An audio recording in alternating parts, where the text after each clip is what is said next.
नबी पाक सल्लल्लाहु अलैहि वसल्लम और एक ऊँट का वाक़या।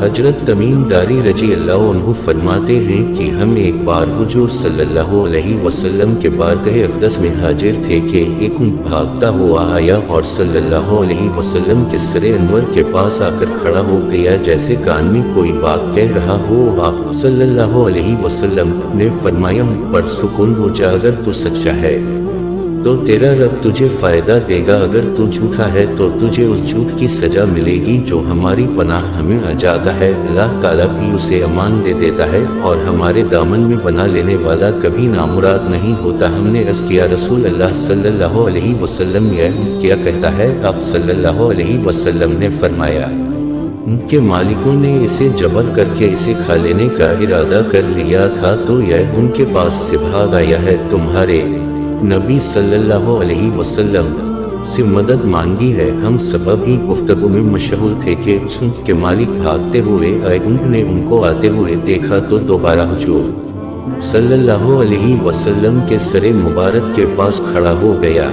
तब आप सल्लल्लाहु अलैहि वसल्लम के पीछे छुपने लगा। उनके मालिकों ने अर्ज़ किया, या रसूल अल्लाह सल्लल्लाहु अलैहि वसल्लम, यह हमारा 3 दिन से हमारे पास से भागा हुआ है और आज यह हमें आपकी खिदमत में मिला है। इस पर आप सल्लल्लाहु अलैहि वसल्लम ने फरमाया, यह मेरे सामने शिकायत कर रहा है कि ये तुम्हारे पास कई साल तक पला पड़ा। जब मौसम में गर्मा आता तो तुम घास और चारे वाले इलाके में इस पर सवार होकर जाते और जब मौसम में शर्मा आता तो तुम इसी पर बैठकर गर्म इलाकों की तरफ जाते। अब जबकि इस खस्ताहल की उम्र में पहुंच गया है तो तुम इसे जबर करके इसका गोश्त खा लेने का इरादा कर लिया है। उन्होंने अर्ज़ किया, खुदा की कसम या रसूल अल्लाह सल्लल्लाहु अलैहि वसल्लम, यह बात बिल्कुल इसी तरह है जिस तरह आपने फरमाया। इस पर हुजूर सल्लल्लाहु अलैहि वसल्लम ने फरमाया, एक अच्छी खिदमत गुजार की उसके मालिकों की तरफ से किया यही जजा होती है। तो वह अर्ज़ गुजार हुए कि या रसूल अल्लाह सल्लल्लाहु अलैहि वसल्लम, अब हम ना इसे बेचेंगे और ना ही इसे जबर करेंगे। उसके बाद आप सल्लल्लाहु अलैहि वसल्लम ने उस ऊँट को कुछ दरहम में खरीद लिया और फरमाया, जा तो अल्लाह ताला की रजा की खातिर तो आज़ाद है। उस ऊँट ने हुजूर सल्लल्लाहु अलैहि वसल्लम के सर मुबारक के पास अपना मुंह ले जाकर कोई आवाज़ दी तो आप सल्लल्लाहु अलैहि वसल्लम ने फरमाया, आमीन। उसने फिर दुआ की।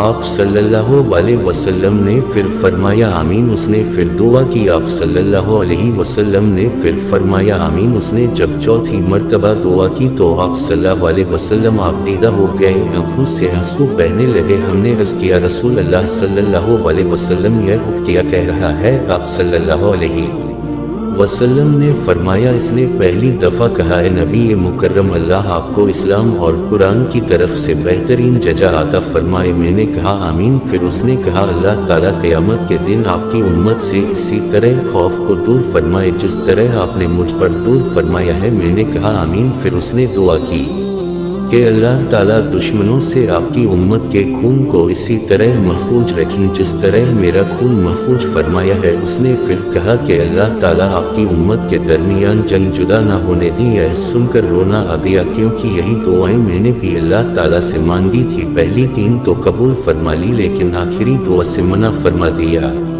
जब जिब्राइल अलैहिस्सलाम ने अल्लाह ताला की तरफ से मुझे खबर दी है कि मेरी यह उम्मत आपस में जंग करके फना होगी, जो कुछ होने वाला है कलम उसे लिख चुका है। मोहतरम हजरत नबी करीम सल्लल्लाहु अलैहि वसल्लम के हदीस मुबारक में जो लिखा है आज वह बिल्कुल सच नज़र आ रही है। आज के दौर पर नज़र दौड़ाएं तो हम देखते हैं कि मुसलमान किस तरह एक दूसरे के खून के प्यासे हैं, एक दूसरे को किस तरह कत्ल करने को तैयार हैं, फिरका वारियत के नाम पर एक दूसरे के जान के दुश्मन बने हुए हैं। जितना नुकसान मुसलमान का किया है उतना शायद काफिरों ने मुसलमान का नहीं किया। हमें चाहिए कि हम अल्लाह ताला की रस्सी को मजबूती से थाम ले, फिरका वारियत को ख़त्म करें, एक उम्मत बन जाए और आपस की नफरतों को ख़त्म कर दी। मुसलमान का भाई है, आपस में प्यार और मोहब्बत से रहे। अल्लाह ताला हम सबको समझने और नेक बनने की तौफीक अता फरमाए, आमीन।